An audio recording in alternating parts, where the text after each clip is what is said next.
low, you can still go. Even when you feel slow, you can still go. Even when there's no hope, you can still go. I never answer to no, man, I still go. Go, go, go, go, go, go, go, go. Brian Giles from Brian Giles MTG. And hoo-ha, we're back with more Modern Horizons 3 spoilers. So, starting our list off today with this video, we have Deep Analysis, another reprint. Not familiar with the set.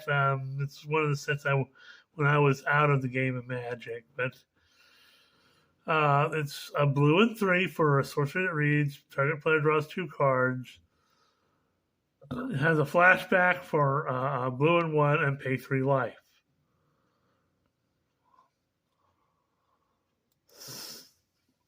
So more card draw.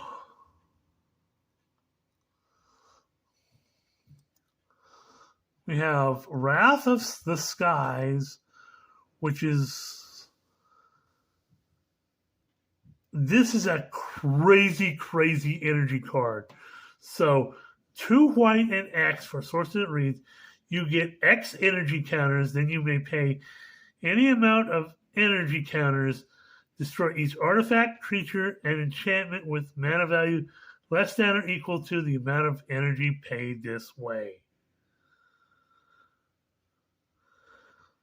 So this is another white board wipe. And you just have to target, and it's very targeted, it's very specific. And it's another way to, if you want to pay some extra to build up your energy counters. And you don't even have to destroy anything. You could just use this to build to build up your energy to use it on other things. So hoo-ha! This is a crazy card that's going to get used and abused in energy decks. This card is scary.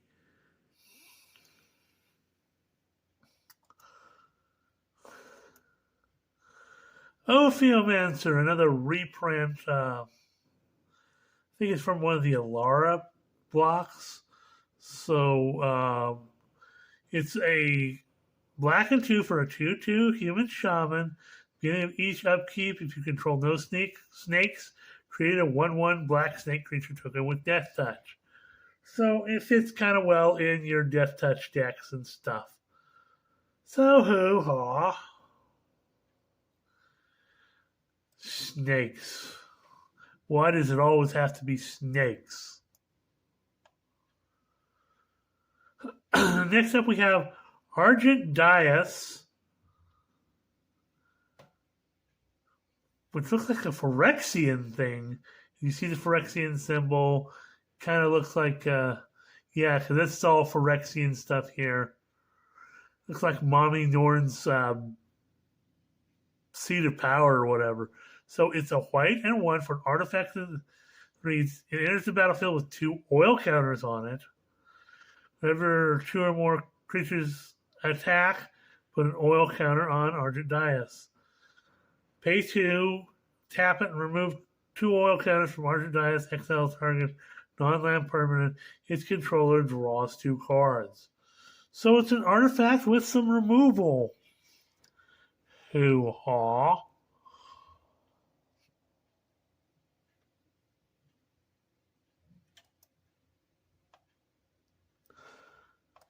Next up is a card that's been talked about since it's been, another card has been talked about since it was leaked. And this is Emperor of Bones. A powerful skeleton for a black and 1. You get a 2/2 skeleton noble. At the beginning of combat on your turn, exile up to 1 target card from a graveyard. It has Adapt 2, which means if it doesn't have a +1/+1 counter on it, you could put a +1/+1 or 2 +1/+1 counters on it. Excuse me, because it's Adapt 2.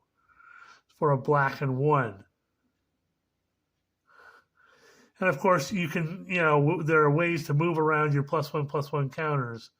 So whenever one or more +1/+1 counters are put on Emperor Bones, put a creature card exiled with Emperor Bones onto the battlefield under your control with a finality counter on it. Gains haste, sacrifice at the beginning of the next end step.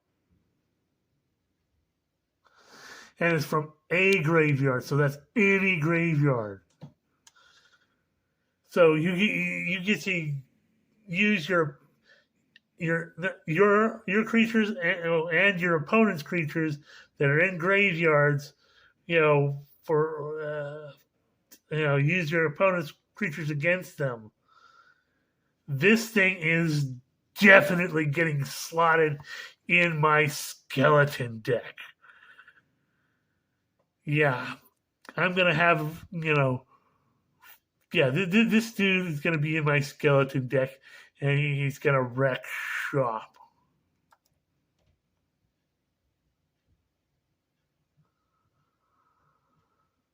So next up, we have some new cards. So Collective Resistance. So it's a green and 1 for an instant that reads. It has Escalate, which means you can escalate for a green. So you can pay another green to choose another mode. So you can choose one or more as long as you're paying the extra green for it. So you can destroy target artifact, target enchantment, or target creature gains hexproof and indestructible till end of turn. Really gives you a lot of options there, and you can pay the extra green for more options. So hoo-ha! I'm liking that.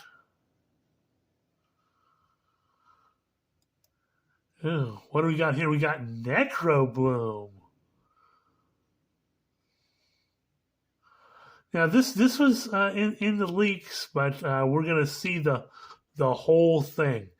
So Necrobloom is a white, a black, and green, and 1 for a 2/7 plant, legendary plant with landfall. Whenever a land enters the battlefield under your control, create a 0/1 green plant creature token if you control 7 or more lands with different names. Create a 2/2 black zombie creature token instead. Land cards in your graveyard have dredge 2. You may return a land card from your graveyard to your hand and milk 2 cards instead of drawing a card.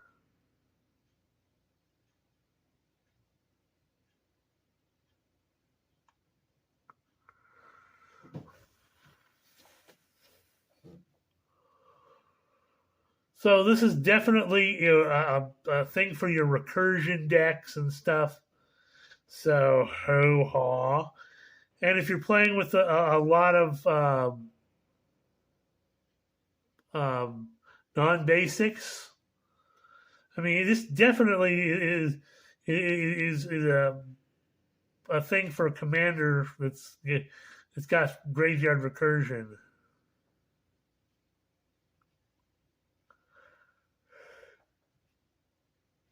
So hoo-ha.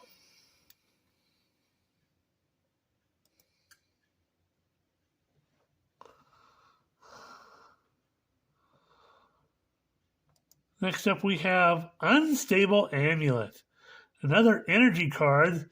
This is a red and 1 for an artifact that reads. When it enters the battlefield, you get 2 energy counters. Whenever you cast a spell from anywhere other than your hand, Unstable Amulet deals 1 damage to each opponent. Ew. Tap it, pay 2 energy, sell the top card of your library. You may play it to exile another card with Unstable Amulet. Okay, so you can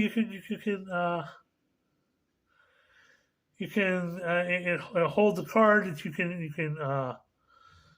you can play. When you play it, it deals 1 damage to each opponent. So this is a quirky little amulet.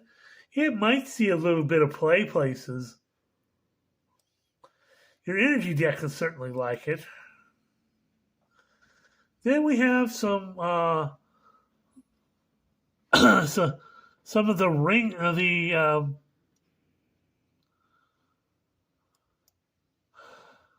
know what they call these lands. Threshold lands, maybe. I'm not familiar with them. It was in part of the block that I was not privy to. So, starting off with Barbarian Ring, you get a land, you tap it to add a red, and it deals 1 damage to you. Much like a Pain land. Has thresholds for a red, and tap it and sacrifice Barbarian Ring.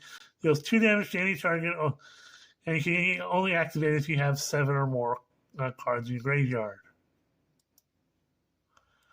And Cephalid Coliseum is the blue version of it, so tap to add a blue, and it deals 1 damage to you. And for a blue, and tap it and sacrifice it, target player draws 3 cards and just discards 3 cards, and activate only if you have 7 or more cards in your graveyard. So this is the threshold lands from, I think that's Odyssey, if I'm not mistaken. So we have Wirewood Symbiote.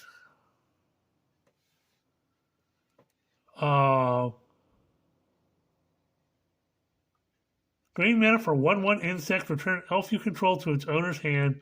Untap that creature. Activate only once each turn. So this is another little quirky creature to add to your Elf Ball deck. Hoo-ha! Then we have Dross Claw.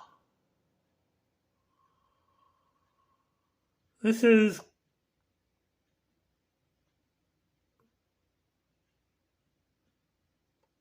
another Phyrexian version of something else.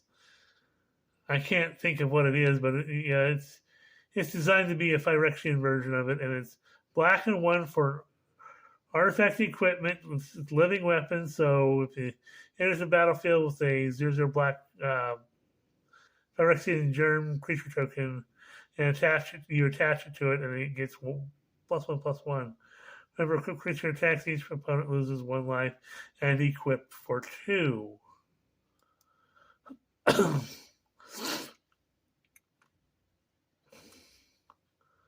And the reprint of Worn Power Stone from Urza's Saga. So 3 mana for an artifact that enters the battlefield tapped. You can tap it to add 2 colorless. But again, this will be very powerful and useful because of all the Eldrazi. So hoo-ha.